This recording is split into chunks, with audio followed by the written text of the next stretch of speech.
Raise your hand if this sounds familiar. Your heart starts pounding. Your palms get sweaty.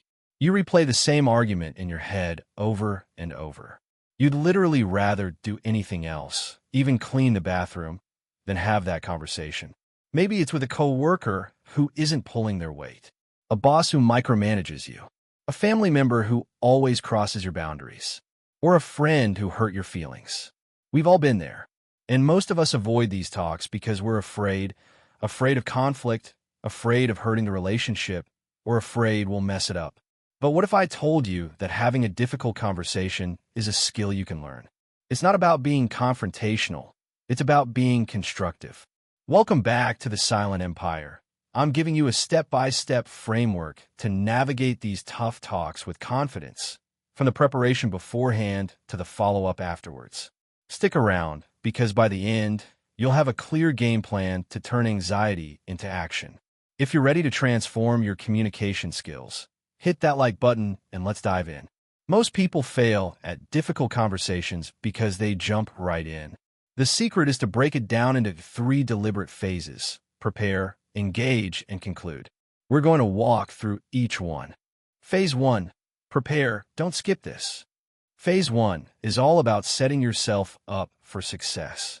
This is where you get your mind right and your facts straight. You wouldn't go into a big meeting unprepared, so don't go into a big conversation unprepared. Step 1. Clarify your purpose. Ask yourself, what is the real issue and what is my primary goal? Be specific. Now, I want to tell my boss he's unfair, but my goal is to get clearer expectations on project deadlines so I can manage my workload better. Also, check your motive. Is it to understand and solve a problem, or to blame and punish? If it's the latter, you need to reframe before you proceed. Step 2. Manage your mindset. Your brain is going to scream threat. This is normal. To counter it, practice empathy. Try to see the situation from their perspective. What pressures might they be under? What might their intentions really be? Step 3. Plan the logistics. This is crucial. Time and place matter. Choose a private, neutral location, never in front of others. This gives them time to prepare too, so it's not an ambush. Phase 2. Engage, the conversation blueprint. This is it, the main event.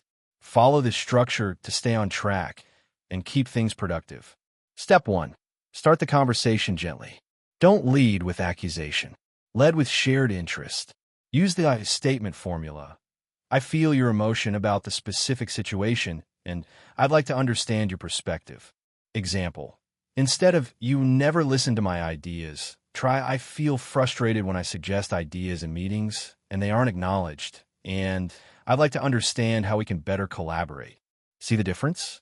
It's non-blaming and invites dialogue. Step 2. Share your perspective and inquire theirs. State your viewpoint briefly and factually. Then, and this is the most important part, shut up and listen. Your job now is to understand. Ask open-ended questions.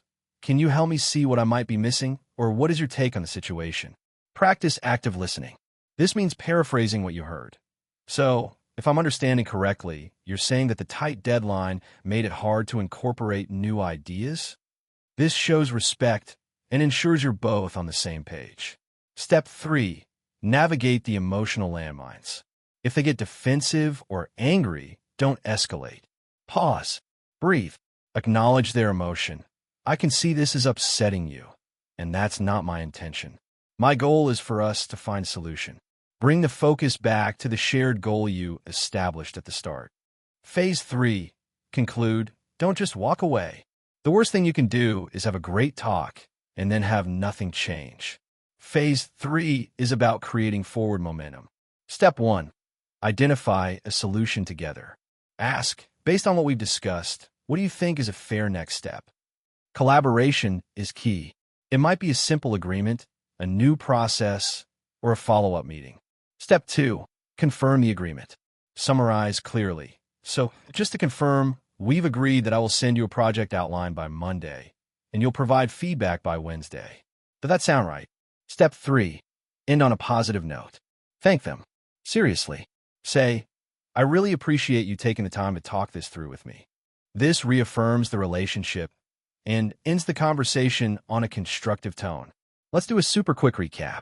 Your three-phase framework for any difficult conversation is: prepare, clarify your goal, manage your mindset, and choose the right time and place.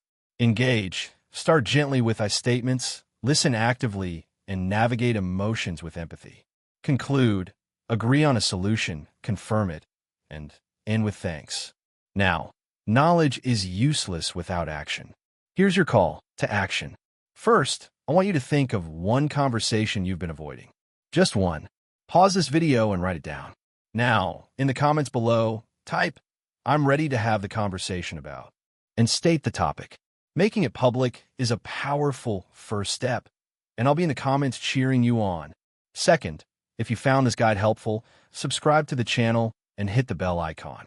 We make videos every week to help you build the soft skills that supercharge your career and life. Remember, courage isn't the absence of fear. It's taking action despite it. You have the framework. You have the tools. Now, go have that conversation. Thanks for watching, and I'll see you in the next one.